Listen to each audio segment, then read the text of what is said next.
Start now.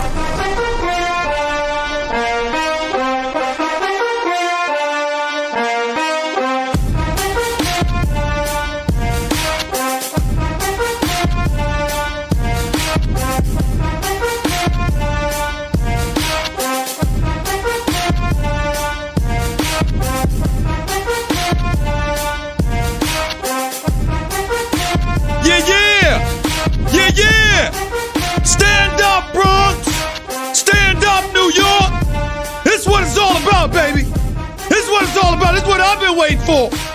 The opening of the Major League Baseball season is here. Whoa! What's up, everybody? Welcome to the latest edition of the Stephen A. Smith Show, coming at you as I love to do every weekday over the airwaves of ESPN Radio and ESPN News, 250-plus markets across the United States of America. Check your AM, FM listening nearest you. Check that dial nearest you. Plus ESPN Radio on Sirius XM, Channel 80. Plus ESPN Radio simulcast over the live national television airwaves of ESPN News. The number to call up, as always, is 888-SAY-ESPN. That's 888-729-3776. The Stephen A. Smith Show is being brought to you by Credit Karma. Get your truly free credit scores and free credit monitoring from Credit Karma today. That's Credit Karma, K-A-R-M-A. Get knowing. Time for Straight Talk, brought to you by Straight Talk Wireless. Best phones, best networks, no contracts. Look, my apologies to the city of Boston, the city of champions these days. They are the reigning, defending World Series champions, along with the reigning, defending Super Bowl champions. We can't ignore that reality. But your reign of terror upon New Yorkers and Yankee fans everywhere will come to an end this year. It'll come to an end this year. Now, why do I say such things? I have no damn idea. I'm emotional when it comes to my Yankees. Somewhere along the way, Buster Olney, Tim Kirkchin, and everybody else, Jeff Passan, let's not forget them. They're all laughing at me. They like laughing at me. Because they know that I get very, very emotional about my New York Yankees. Not so much about the Mets. Not so much about the Mets. I leave that to Don Juan LaGreca, Michael K's sidekick on the Michael K Show on 98.7 FM in New York City every weekday. I'll let him get emotional about the Mets. I'm just proud that the Mets finally did something right in signing Jacob deGrom to that 5-year, $137.5 million contract. Same amount of money Jimmy Garoppolo is making in the NFL. No parallel there, just giving you the numbers. But I'll get to the New York Mets sometime later. Forgive me if I don't think that they're that relevant. Forgive me if I don't think that the Mets are that relevant because I don't expect them to be healthy. And because I don't expect them to be healthy, I don't expect them to be better than the Braves. I don't expect them to be better than the Nationals, who they're starting to play right now in the nation's capital. I don't expect them to be better than the Phillies, who now have Bryce Harper. So forgive me if I'm not going to be sold on the Mets. I'll be damned if I'm not sold on my Yankees, though. And I understand that the Yankees have formidable opposition. Some people are picking them as the favorites until further notice they're actually the third best team in the American League because that's how it finished last year. Yankees had 100 wins last year, ladies and gentlemen. But you know something? The Houston Astros had 103. You know something else? The Boston Red Sox had 108. So not only were they the third best team in the American League based on record alone last year, if you really, really look at it, and you want to call a spade, on paper, the Yankees are the third best team now. I mean, just look at the reigning defending World Series champions. Just look at them right now. When you look at the Boston Red Sox, Chris Sale, he signed to a new contract extension, shoulder injury and all, he's locked in at an average of about $30 million a year over the next 3 years, even though it's a 5-year deal. Bottom line is Chris Sale is there. David Price has proven himself in the postseason. Shut up all naysayers. He's there. Porcello is there. Eovaldi is there. Eduardo Rodriguez, he's there. So when you look at it from that perspective, and you look at the outfield of the Boston Red Sox, from Benintendi to Bradley Jr., and of course, the great Mookie Betts with J.D. Martinez as your DH. I mean, come on. There's no denying that the Boston Red Sox deserve to be the favorite, but damn it, I don't believe that lightning is striking in a bottle twice. I don't believe that you could have the kind of year that you had last year, Boston Red Sox. You are going down. Clearly, it's an emotional position that I'm taking, but nevertheless, I'm entitled. because I'm a diehard Yankee fan, ladies and gentlemen. And I don't know if I've ever shared this story with y'all on a personal level. So I'm going to just do it right now. I'm just going to get a little personal. Stevie A going to get a little personal with y'all. I usually don't let people in. I don't like this age of reality TV where everybody's talking their personal business over social media. That disgusts me. When I'm talking on sports, social media, I'm talking about sports. I'm talking about what my job entails. My personal life ain't none of your damn business. And I personally believe in this Kardashian-stained world that we're living in, somebody needs to have that kind of attitude like me. Where you keep your personal business out of the equation. However, there are exceptions. Looking at my man JC and Jonathan, there are exceptions. And those exceptions arrive when you have a little personal story, a little personal anecdotes that you could throw out to the viewing and listening public. Because after all, even though Stevie A love the kids, he sure does. It's not just the kids I love. I love all my listeners. I love my viewers. I love my supporters. So I'm going to share something with you. I was born in the Bronx, New York. I was raised in Hollis, Queens. Been living in Hollis, Queens, or I was living in Hollis, Queens since the time I was 1.5 years old. Ladies and gentlemen, before there was a City Field, there was something called Shea Stadium. When you look at Fresh Meadows, Flushing Meadows, and you just see the ball, there was no Arthur Ashe Tennis Center there. That's where we used to go, Flushing Meadow Park. That's where we used to go to have picnics on Sunday afternoons. It's when the world was a safer, more gentle place. Listen to me sounding like I'm 80 years old. The point that I'm trying to make to you is that Hollis, Queens is about 10 minutes from Flushing Meadow. It's about 10 minutes from the old Shea Stadium, which, and now you got City Field there. I grew up about 10 to 15 minutes away from there. You had to get through there to go to the Bronx. You could take the Throgs Neck, take that to the Cross Bronx Expressway, roll that way to Yankee Stadium, or you could take the E or the F train from Queens. You could connect to the D train, and the D train will take you to Yankee Stadium. All of that's true. But essentially, it was easier to get to the Mets than the Yankees. Ladies and gentlemen, I was never allowed to watch the Mets. My father, God rest his soul, had a rule in his house. There's no exaggeration, fellas. I never saw the Mets until I was 18 years old. Wasn't allowed to go to Mets games. Wasn't allowed to watch the Mets on TV. We were a Yankee house. Die hard. My father loved the Yankees so much and detested the Mets so much, he was appalled that the Mets had pinstripes. It was blasphemous to him. Sacrilegious to him. That the New York Mets would even have pinstripes. But that's neither here nor there. The point that I'm trying to make to you is that before I made sports my profession, I barely knew there was another baseball team in New York City because my father wouldn't allow it. These were about the New York Yankees. And when you look at the New York Yankees today, and you look at the expectations that have been placed on their shoulders, it's nothing new. As far as we're concerned, this is where it's supposed to be. I see the Boston Red Sox. I see what they've assembled. I see the fact that they're champions. I get all of that. And I look at some question marks about the New York Yankees. I look at Severino not being ready to go opening day. I look at CeCe Sabathia not ready to go as well, approaching the last year of his contract, age 37. This is it for him. I'm seeing all of this. And I got to tell you something. I don't care. As I look at the Yankees now, I like the fact that Paxton is here now. J.A. Happ, I'm not sold on him come postseason time. This kid Paxton, we'll see what he has.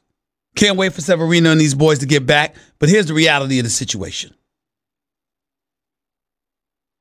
Chapman is still your closer. Sanchez, he's got some things to prove. And everybody want to act like he's such a scrub or whatever the case may be. I don't view Sanchez that way.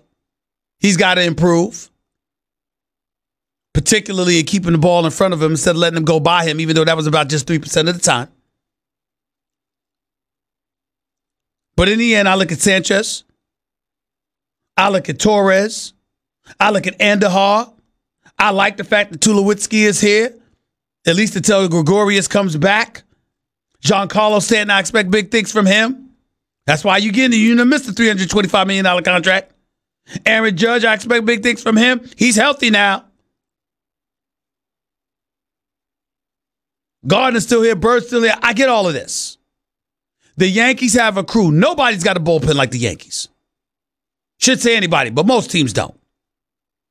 I'm expecting the Yankees to handle their business. But I'll tell you something right now.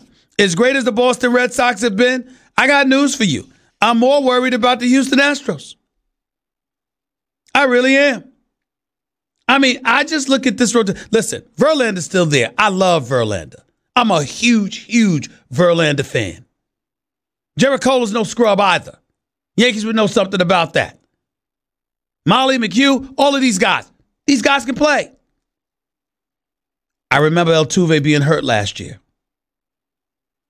There was issues with Bregman as well.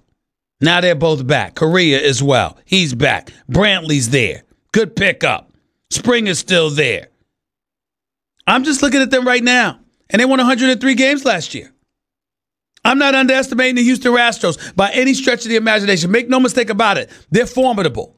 They were champions 2 years ago. They won 103 games last year. It is a mistake to count them out. Plain and simple. But Boston's the creme de la creme. That, to me, is the American League. I don't care about anybody else in the American League. I know Mike Trout made noise because he's got a 12-year, $426 million deal, and he deserves every penny. And congratulations to him. Angels ain't going anywhere, though. Not for at least another year or two. What am I supposed to be sold on, Detroit? How about Seattle? Am I really supposed to be sold? I'm not. I'm just not. And I don't know enough about those teams. See, when it comes to baseball, unlike basketball, unlike football, I don't care about prognostications when it comes to baseball. I don't care about that, Jonathan. That doesn't matter to me. What I care most about is after I see you. So I'll be talking about baseball as the season progresses, as the games are played. By the way, Robinson Cano, formerly of the New York Yankees, then played with the Seattle Mariners after signing that 10-year, $240 million deal the Yankees wouldn't give him. He is a New York Met now. His first at-bat as a New York Met, his first regular season game, he just smacked a home run. Off Max Scherzer. Because we all know what a bad boy Scherzer is. Robinson Cano just hit a blast. Just hit a home run. That brother can play. We know that. We get all that. Let's see if it lasts. Let's see if it lasts. The Yankees have been fine without him, even though I never wanted him to leave. I'll admit that. I never wanted him to leave. But Robinson Cano just hit a blast. I couldn't see the TV from this angle. Jonathan, is that a solo shot? 2-run blast? Solo shot? Solo shot. That's what it is. So Robinson Cano is here. Get Cespedes back. Keep your pitchers healthy, and maybe, just maybe, I'll believe in the New York Mets. Maybe, just maybe, I'll think they could do something. I know what DeGrom can do. Syndergaard, I know what he can do when healthy. But can he stay healthy? Can Wheeler stay healthy? Can Matt stay healthy? Can Vargas stay healthy? I don't know. These are the Mets. I don't know if it's something in the water in Queens or something. I don't know what the hell's going on with them. Can't seem to stay healthy. Let's see what happens. But I'm just looking at their roster right now. I know you got Cano there. Lowry, Rosario, Conforto. I mean, what am I supposed to believe in this? Ramos, what am I supposed to believe? I just don't know. I just don't know. We'll see.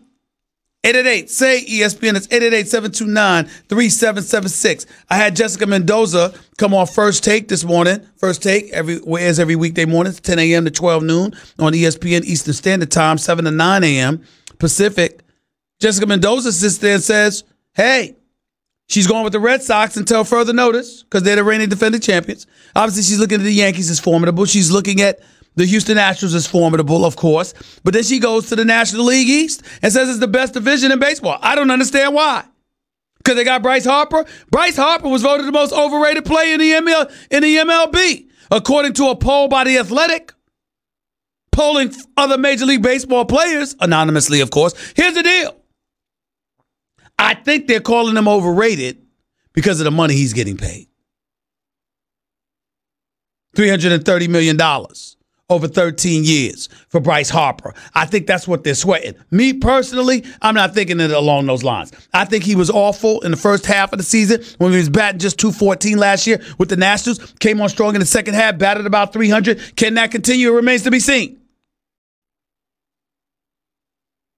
The Nationals, I don't know what they're going to be without him. The Mets, I don't believe in them. So I'm just going to watch and see things unfold because I haven't seen enough of these folks, don't know enough about these folks to give you a definitive position about them. I know this much, though. I know my Yankees. I know them. And I can tell you this right now. I'm tired of seeing the Yankees get to the postseason and then going home so early. I'm tired of seeing their pitching coming up short. A couple of years ago when they went up against the Astros, that was an epic series. And they beat the Indians before that. That was something special to behold. And seeing Aaron Judge and Sanchez and those boys, those cardiac kids, a.k.a. the Bronx Bombers, respond like Bronx Bombers are supposed to, was very, very beautiful to see. But then they'd go to Houston against that pitching, and you just knew they wouldn't have enough. So we shall see. Time will tell. I'll be watching. Yankees, you see the acquisitions. Paxton, DJ, Adam Ottavino, Troy Tulowitzki. Not bad. Not bad at all. I wasn't sold on Sonny Gray at all. Might miss McCutcheon a little bit. Lance Lynn, Robertson, whatever. I'm interested in seeing what Paxton does, though. I am interested in seeing that. 888-SAY-ESPN is always the number to call up. This 888-729-3776. You are listening live to the Stephen A. Smith Show, ESPN Radio, ESPN News. I want to transition to a little basketball for a couple of reasons. Number one, this MVP race that everybody keeps talking about. Ladies and gentlemen, I want to be very, very clear because you got listeners in Milwaukee out there too, and I want everybody to understand. I understand the Greek freak is a freak of nature. Gained like 57 pounds of muscle since he first entered the league. The dude's a stud. And he has the right temperament, the right attitude. Ain't trying to befriend anybody. Very compelling interview he sat down and did with Adrian Wojnarowski, our extraordinary NBA insider. All of those things are true. But I personally am of the mindset that James Harden's the league MVP. And here's why I feel that way. And I want everybody to stay with me on this because I'm really interested in hearing your opinions. When I think about the Greek freak, I think about the athletes with length that he has around him and the exceptional coaching that's buffered him as well in Milwaukee. They're top three in both offense and defense. Budenholzer is going to win Coach of the Year honors. One could say Mike Malone in Denver, too, with the job that he has done. But I think Budenholzer, head and shoulders above everybody else, has proven that this year. When I look at James Harden, I'm like, that ain't about no D'Antoni system. It's not about defense. It's not about a collective effort. He has carried that franchise on his back. As great as Chris Paul is, Chris Paul missed 24 games this year. Clint Capella has missed his share of games. Eric Gordon has missed his share of games. They didn't have Trevor Ariza until they picked up Kenneth Faried about 30 or 40 games into the season. I'm sorry. You look at the Houston Rockets, James Harden has carried that franchise on his back. He's had more than 5 games where he's dropped over 50. About 3 games where he's dropped over 60. since he dropped like 50 or 51 on the Lakers December 13th. Since December 13th, he's averaged 40. And there's nothing you can say to me about James Harden. He has been absolutely, positively spectacular. And I cannot consciously look at somebody else and say, they're the MVP. I understand you talk about best player on best team, blah, blah, blah. I get that. And that definitely is the Greek freak. But if you look at the coaching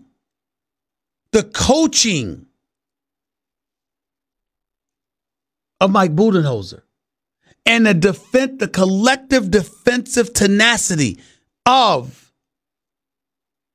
the Milwaukee Bucks, the Greek freak's got a lot of help. He's got a lot of assistance. And oh, by the way, he's playing in a weaker conference. And not only is the East weak, but now it doesn't have LeBron. Now you juxtapose that to the West that does have LeBron and Durant and Steph Curry and Klay Thompson and Russell Westbrook and Paul George. Look, man, you cannot dismiss what we have seen from James Harden. That ain't system. That's assisting James Harden. James Harden has the ball in his hands. James Harden, ladies and gentlemen, has been averaging better than 29 points per game for the last 4 years. About a year or two before D'Antoni arrived, James Harden was averaging damn near 30. Now, that's not to knock Mike D'Antoni in any way. I'm simply making a point to point out somebody needs to take a pause and recognize how special James Harden is as an offensive talent. He's not the defensive player that Giannis is, not by a long shot, doesn't even try. But could Giannis do what he's doing offensively? You can only bully but so many people. James Harden's my MVP, y'all. He's just that great offensively. And I got to give him love on that level.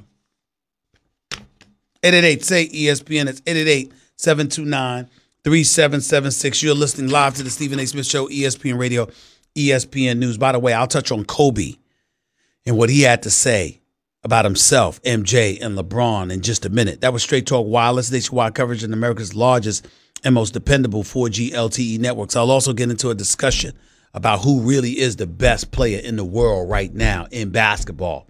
We'll continue that discussion. Plus, we're talking Major League Baseball as well. Little NFL stuff to get into. It doesn't matter what it is. The Dallas Cowboys, the New York Giants, the Cleveland Browns. Doesn't matter. I'm right here. The Stephen A. Smith Show, ESPN Radio, ESPN News. By the way, do you have frequent heartburn? Like the kind where you have an acid stashed everywhere in case it pops up? You know what I mean. You keep some in your bag or your desk or your car or your nightstand. You have those chalky tablets ready for whenever and wherever heartburn strikes. Well, listen up. There's an easier way to deal with your heartburn. That's Prilosec OTC. That's how. Just one pill a day will last a full 24 hours with zero heartburn. So kick your antacid habit. It's possible with Prilosec OTC. Use as directed for 14 days to treat frequent heartburn. It ain't for immediate relief. 888-SAY-ESPN. Don't touch that dial. We're just getting started. Their stadium is going to be screaming for every play like that to be reviewed. For the booth to buzz down, let's take another look at it. Think about the number of plays that we could have in the last 2 minutes of a first half, and oh my God, with the game on the line, the last 2 minutes of the game, where all of a sudden, before you run the next play, the replay booth is going to have to buzz down to see if maybe someone grazed a wide receiver just a shade too early, and now it may be, in this era of looking for things to overturn, rather than only using replay to overturn the most egregious things, looking for things to overturn, that you may get constant stoppages in the last 2 minutes of each half because of potential game-changing plays. There's no penalty in all of football that more greatly alters the outcome or can than pass interference. It's the only penalty in football that can be over 15 yards, right? What other penalty in football can be a 30, 40, 50-yard penalty? Hail Marys might have to go to the replay booth. just to see if maybe a defensive back on a jump ball grazed a guy a little early, altered his ability to get to the ball. Now all of a sudden you get the ball at the 1 yard line. Because if you slow it down on super slow-mo instant replay and you see even a hint of a non-flag thrown pass interference, and now you've got the ability to change that call, you really don't have an excuse not to. I think it's terrible. And I would have been right there with the Bengals voting against it. When you start to go to replay on calls that are judgment calls, you start to bring much more of a human out. This is no longer, did he break the plane or not? Did he step out of bounds or not? Did he catch it or not? The black and white line calls that have to do with, you're supposed to be able to see, like, without a doubt evidence that you got the call right or wrong. This is now a judgment call. How many times are you watching a game where you see a play that you would call pass interference that the guy on the field didn't?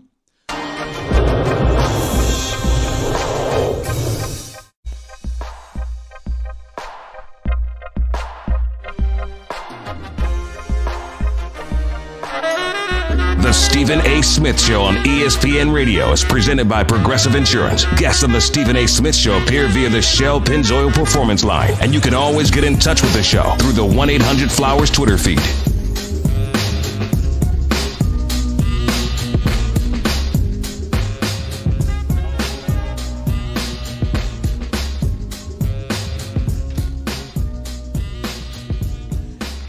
Yeah. Yankees. Yes, where the Yankees? Luke Voigt, DH, comes up there, smacks a 3-run shot over the center field wall. Yankees up 3-0. No surprise there. They're playing the hapless Baltimore Orioles. What do you expect? No news there. Welcome back to the Stephen A. Smith Show, ESPN Radio, ESPN News. Stephen A. Smith Show is being brought to you by Uber. Uber Rewards is going to make you love Uber even more. Get all the info and terms at uber.com/rewards. Plus, need seats to a game? Download the Vivid Seats app and enter promo code CHAMPS at checkout to get 10% off your first order. Don't buy just any seat. Get a Vivid seat. 888-SAY-ESPN. It's 888-729-3776. As an aside, let's make sure I'm talking about Boston and talking about Boston and Houston. Let's keep these two things in mind. Okay? In Boston's case, you're going to need Chris Sale to show up this year. You're going to need that. I'm keeping in mind, sore shoulder, spent time on the injured list last year, threw 56 fewer innings than he did the previous year. That happens again with their questionable bullpen. I think that's right for the taking for the Yankees. And in the case of Houston, you had McHugh, Wiley, and Peacock. I mean, those are your guys right now, your 3, 4, and 5 starters. Last year was Keuchel, Morton, and McCullers Jr. It's different this year. If those guys don't show up and Verlander doesn't have a stellar season, who knows? So the Yankees could do some things now. Yankees could do some things. I'm just saying. Hope can spring eternal. Hope can spring eternal. By the way, got a lot of stuff to get into today because the Sweet 16 is taking place. Got some NCAA action to get into. The right for folks to end up in the Final Four shall be determined this weekend, so I'm looking forward to that. Duke, Virginia Tech, pay attention to that because it's Zion. But to me, I'm looking forward to North Carolina, Auburn. I'm looking forward to that game. I really, really am. There's a lot of stuff to get into, and I'll get into Kobe and some KD stuff and all of that in just a minute. 888-SAY-ESPN is always the number to call up. It's 888-729-3776. Let's go to Marlon. You're live with Stephen A. What's up, Marlon? I'm all right. Talk to me. He was just saying that Antetokounmpo, they have weak teams in the East, but all year round, they're playing teams in the West also. So I think the MVP race should be based on... You play more games against people within your conference than you do on the road, but everybody plays each other. That's all. Go ahead. Yes, I feel the MVP should be judged based on your all-around game, not only just scoring. You got to be playing defense and helping out and assists, and that's the way I think it should be judged. Well, that's your opinion. You're entitled to it. I don't think it's that simple. I think you have to take into account the level of help people have. I think you have to take into account the responsibility that people are asked to carry What would James Harden be doing if he were in Milwaukee? Okay? Chances are you got a coach like Budenholzer. You got lengthy defenders all around you. And the combination of those things could help you. Now, I don't think you'd be as good defensively without the Greek Freak, but I think you'd be even better offensively. And I think that that's something that you have to pay attention to. We can look at it a multitude of ways.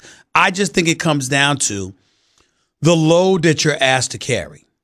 What you're asked to actually do, I think that matters. I pay attention to that, and that's why I would give James Harden the edge. Not to knock the Greek Freak in any way. I think he's a future face of this league. I love his mentality, his no-nonsense approach, how he ain't trying to hug and sing kumbaya with opponents. He's trying to cut their throat and take their heads off. I don't, figuratively speaking, of course, I don't mind it at all.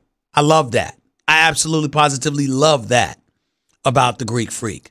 But I think James Harden has been nothing short of sensational this year, and I got to give credit where credit is due in that regard. Okay. Thank you very much. I appreciate the call, man. Let's go to Jay. You're live with Stephen A. Talk to me. Yeah, Stephen A. This is Jay Bates from Kentucky. Okay. How are you, sir? I'm doing all right. How about yourself? I'm doing great. Thank you for calling. Go ahead. Two questions. Number one is, how do you think my sorry Reds are going to do this year? Not much. Not much. Not much. The only reason why you're relevant is because you acquire Yasiel Puig. That's it. That's it. They made some moves and supposedly got better. So hold on. Wait a minute. They have gotten better, and I don't mean to imply that they did not. What I'm simply saying is, first of all, I don't know too much about the Cincinnati Reds. I got to do more of my homework on them, so I'm not going to lie to you about that. But I will tell you that even though people are saying that they're getting better, nobody's confusing them into interpreting them as a championship contender. You think about the Dodgers, you think about the Cubs, you think about somebody coming out of the National League East, probably the Philadelphia Phillies with the acquisition of Bryce Harper, McCutchen being there, etc. You're not thinking about the Cincinnati Reds, to be quite honest with you. You think about the Milwaukee Bucks, you think about the Chicago Cubs before you think about the Cincinnati Reds, because the Cincinnati Reds have been so dormant for so long. Oh, I know. I understand what you're saying. Okay. My second question is what chance do you give my Kentucky Wildcats to make it to the Final Four? They got a shot. They got a shot. I'm going to give credit where credit is due. First of all, they got Calipari. I don't think that ever hurts. That's number one. I think that's something that needs to be pointed out. Number two, I like some of the cats that they have, and I've been pleased with what I'm seeing from them.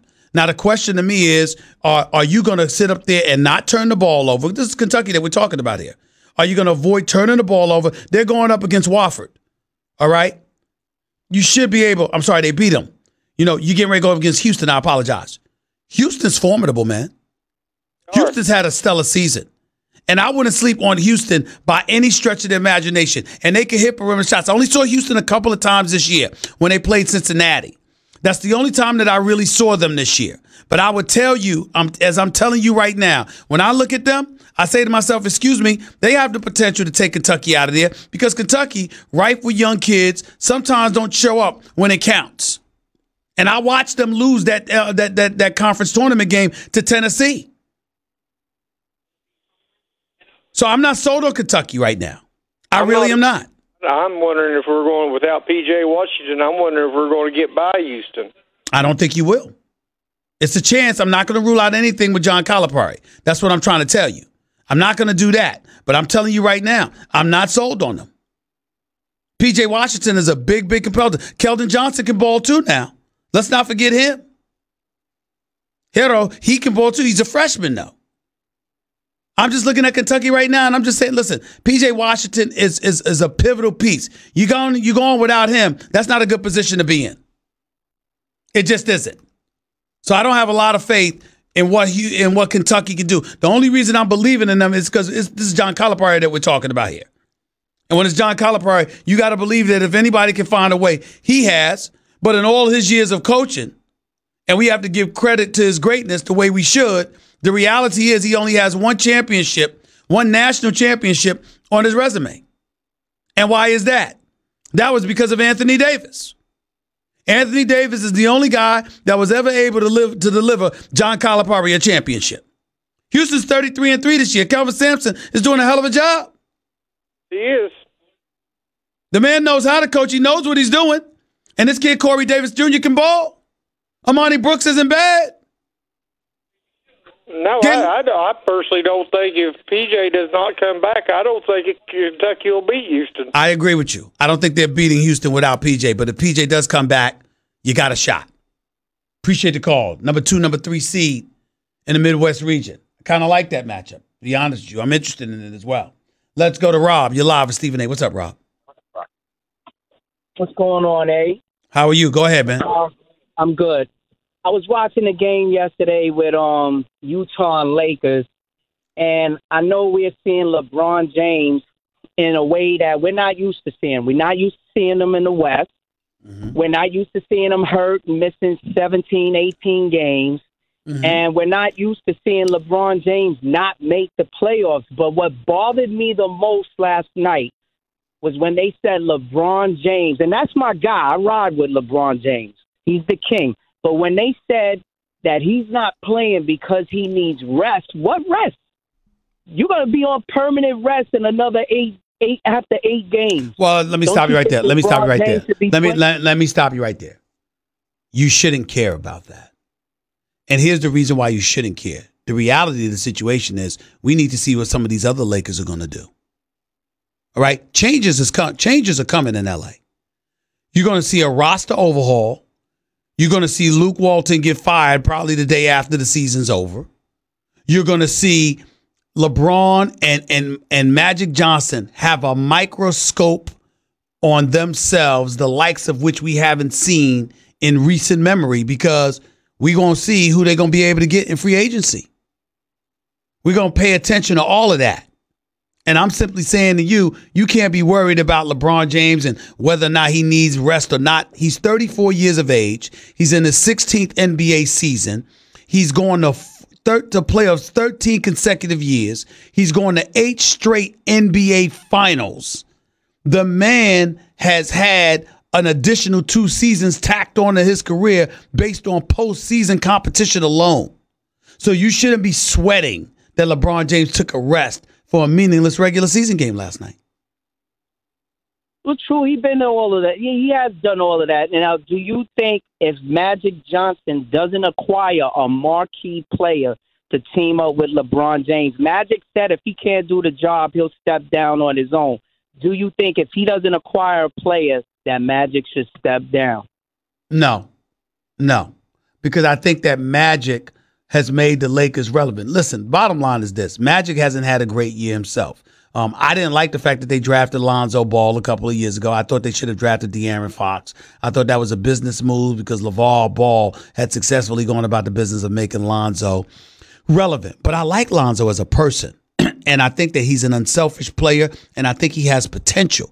It's just that I think there are guys picked after him, like Jason Tatum, like De'Aaron Fox, like Markkanen, like Dennis Smith Jr., not really Dennis Smith Jr., but definitely Donovan Mitchell.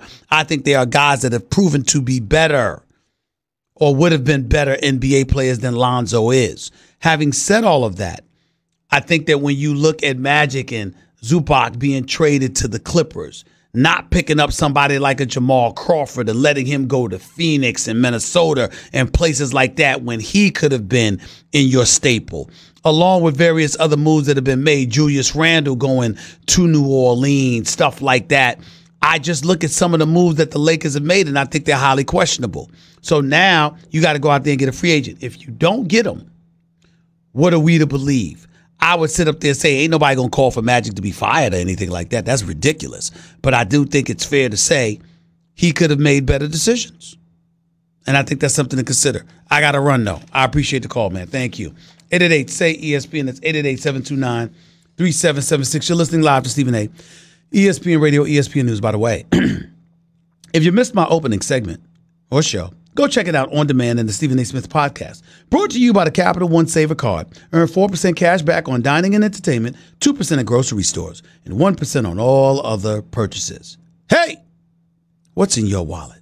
Also, when you're hiring, you want to waste time sorting through dozens of irrelevant resumes, do you? You want an efficient way to get to a short list of qualified candidates. That's why you need Indeed.com. Post a job in minutes, set up screening questions based on your job requirements, then zero in on qualified candidates using an intuitive online dashboard. Discover why 3 million businesses use Indeed for hiring. Post a job today at Indeed.com/hire.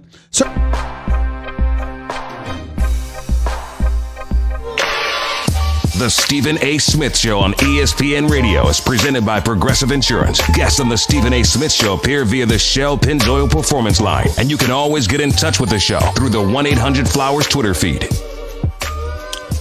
Welcome back to the Stephen A. Smith Show. We're coming to you live from the Seaport District at Pier 17, brought to you by Chase. Also, get triple action protection for optimal engine performance with Shell V-Power Nitro Plus Premium Gasoline. 888-SAY-ESPN. That is the number to call up to the Stephen A. Smith Show, ESPN Radio, ESPN News. Let's go back to the phones. Trevor, you're live with Stephen A. What's up? Hey, Stephen A. All right, talk to me. My guy Devin Booker recently dropped 2 back-to-back 50-point games on top of last year's 70-point game. I'm curious of your thoughts on his ceiling and what the Suns need to do to build around him so that they can finally compete again like they used to. You know what Devin Booker is? Devin Booker is a younger, poor man's version of James Harden. He has that kind of offensive potential because he's got all the tools offensively. He's just playing in the wrong system for the wrong franchise. If we wish anything for him, we should wish for Devin Booker to be gone so he could be playing for a better franchise. But since he's not, let's pray that the Phoenix Suns will get him some teammates that could actually ball. Hour number 2 up next. And fulfilled.